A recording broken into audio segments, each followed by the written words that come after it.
To talk about the history of warrior kids, we need to start at the beginning, which is my story. I was born from an act of violence. As a result of that, I never had a closer relationship with my mother. Now, I love my mum. I'm not interested in talking badly about her. My family as a whole had come through generations of violence, and that was certainly my mum's story. And due to this act of violence, where I was born, she was never close with me. I never felt as though I was wanted.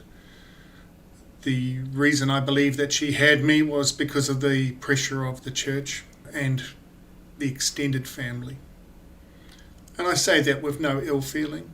These are just the facts. These are just the circumstances behind my story.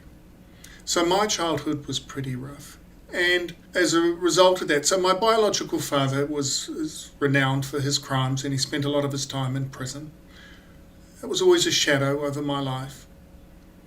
And my mum married into the Waitai Tipene whānau family, which is a Māori family, and they formally adopted me.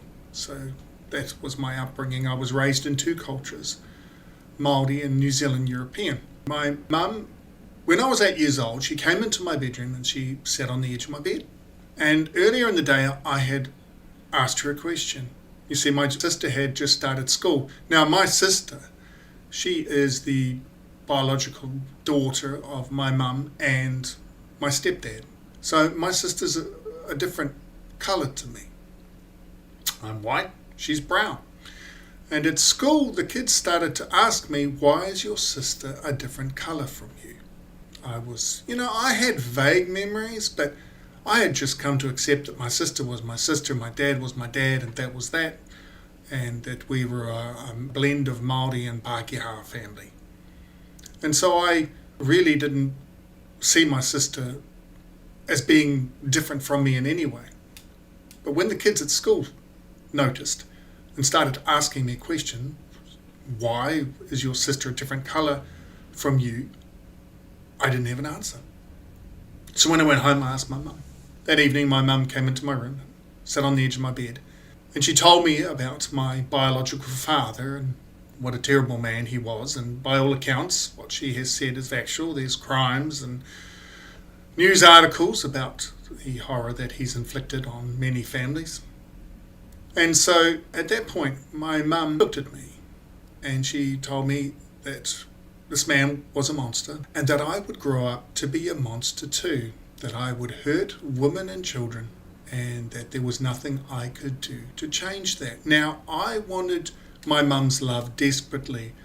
Due to not being close to her, I craved her more. As you can understand, any needy child wants the love, or any child wants the love from their parents. And so I was desperately trying to get my mother's approval. And I said to her, I would never do that. I'm not that sort of person, Mum. I would never do that. I'm a good person. I'm a good boy.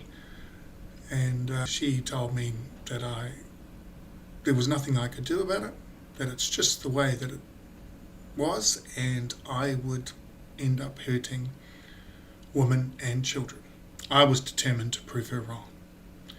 And so over the years, as I grew up and I became more separate from my family, and in the end I was eventually pushed out, I carried on with that determination to prove not only to my mum, but to a society that seemed to take her side, that seemed to agree with her, that I was a problem. I had some nice teachers at school, but I had a lot of teachers that looked at me the same way my mother looked at me, as though I was a problem. Society seemed to see me as a problem, as though the way I was brought into this world was my doing, was my fault. And so, I was quickly labelled this bad kid, and I had extended family. I was supposed to end up in prison. That was the idea, that I was going to end up in prison. A belief. Family members started separating themselves with me because they believed, my brother even came to me at one stage and he broke down in tears, and I said, what's going on, man? What are you upset about? And he said, I'm so proud of you, Tim. I'm so proud of what you have achieved, because a lot of the uncles and aunties and cousins believed that you were a no-hoper and that you were going to end up inside. That basically I was going to follow the path of my biological father. And I didn't. So I set out to prove everybody wrong. I set out to prove that to the world that I was okay. And I created this program, Warrior Kids. Now, it came from martial arts. Martial arts helped me a great deal. And I was able to start martial arts at the age of 12. By chance, really. I talked my sister into doing it. And since my sister had a closer relationship with my mum, not necessarily a better, but a closer relationship, she got to do a bit more than me. So I talked my sister into doing martial arts, and she could only do it if I went along as well. So I got to do Goshin Tai Kai Karate and Judo, was called, in the Dairy Flat Hall. The teacher was Peter Lee, and I loved it. Ended up getting in the end, got a second dan black belt through there and the position of chief instructor, and ran classes for Peter. That was, over years and through more challenges, lots of challenges. Through my martial arts, becoming that teacher, at the same time, I found that I needed help.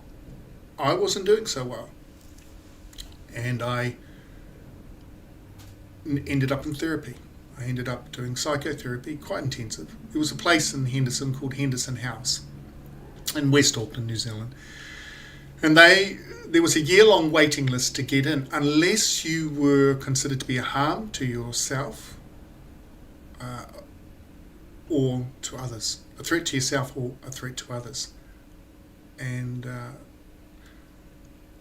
after a phone conversation with me, they had me in there the next week. So, and that's when I began very intensive psychotherapy that went on for many years as I worked through these issues I had. And when I started that, I became aware that there were a lot of other kids like me. There were a lot of families like mine and what was available to them.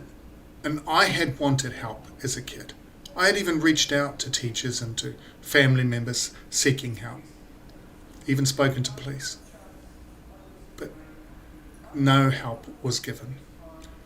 So I created Warrior Kids, changed my martial arts class into Warrior Kids, because I wanted to be that person who would have helped someone like me.